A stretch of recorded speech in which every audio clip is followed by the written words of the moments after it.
Leslie Meredith with Breakbulk Events and Media. I'm here in the studio at Breakbulk Middle East, and I have Matteo Pollara with me from Petrofac.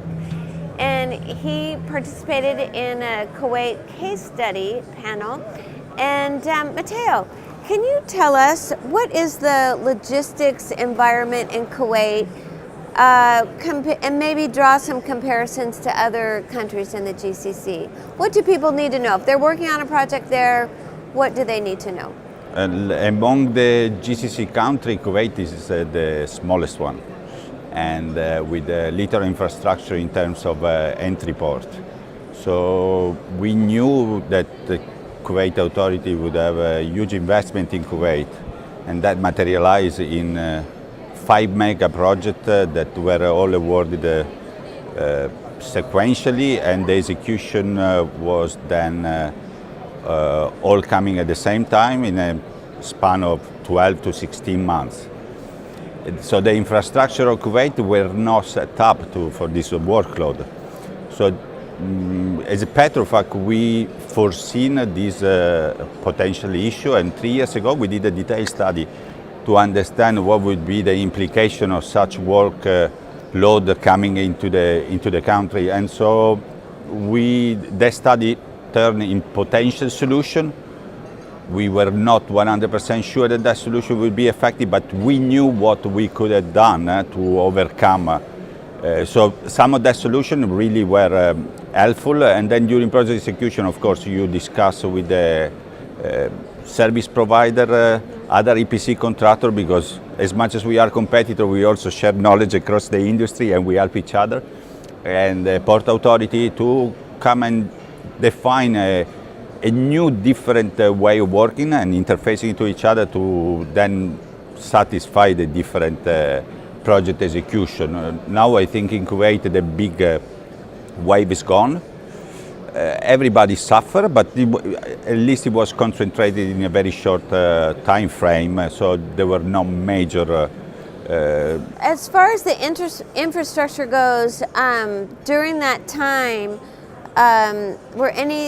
was anything improvements done that persist, that make it that will make projects in the future easier from a logistics standpoint?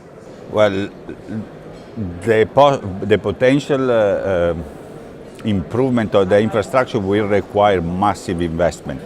So I think it will be mostly a phase-wise, where probably one of the possible improvement is the electronics of custom clearance that is effective in UAE.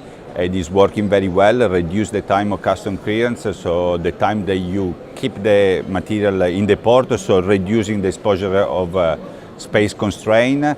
And this has been implemented now also in Saudi Arabia. Oman is trying to kick it in for the next year, because also in the GCC country this year has been effective VAT in Saudi Arabia and UAE. Oman, Kuwait and Qatar will need to together with Bahrain, they have to put it into effective within 12 months, so by the end of this year. So of course an integrated system of custom clearance will help the overall GCC country to work on the same platform. And of course this is also left to our execution to find a solution that can overcome the constraint of infrastructure. But to be very honest, the interfaces and the cooperation with the authority and also our client, they work very well to then find solution able to mitigate the delay. Well, that's a good thing, and it sounds like that planning at least brings possible actions to light. Correct. Right? That if you hadn't have had that.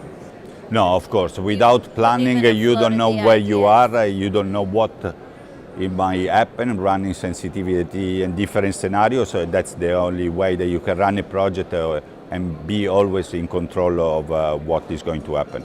Matteo, this is your 3rd year being involved with Breakbulk Middle East, and we really appreciate your expertise. Tell us what you think Breakbulk's role is in the industry. Well, Breakbulk is here in, as you said, in Middle East is the third year, so we are very young compared to the other conference, mostly Antwerp, Houston, and Singapore or Kuala Lumpur that have an establishment of years and years and bring together really the industry like Antwerp or Houston. The exhibition is growing. This year there's been really good topics that's been discussed, from security to showcasing another project execution. I think in the afternoon we will discuss about talent management, what is happening in the industry, and also this with the current situation of the market, how the company can go to lean management to reduce their cost. You always look in the bad time, but when the good times, nobody tend to look into that because the profit makes everybody happy. But definitely it's growing, and we've been discussing internally with the panels to what step we need to take forward to make it more visible to not only UAE but outside the UAE, getting visibility, attract more audience to the conference to make it even more effective than what it's been the last 3 years. All right, great. Thank you. Thank you very much.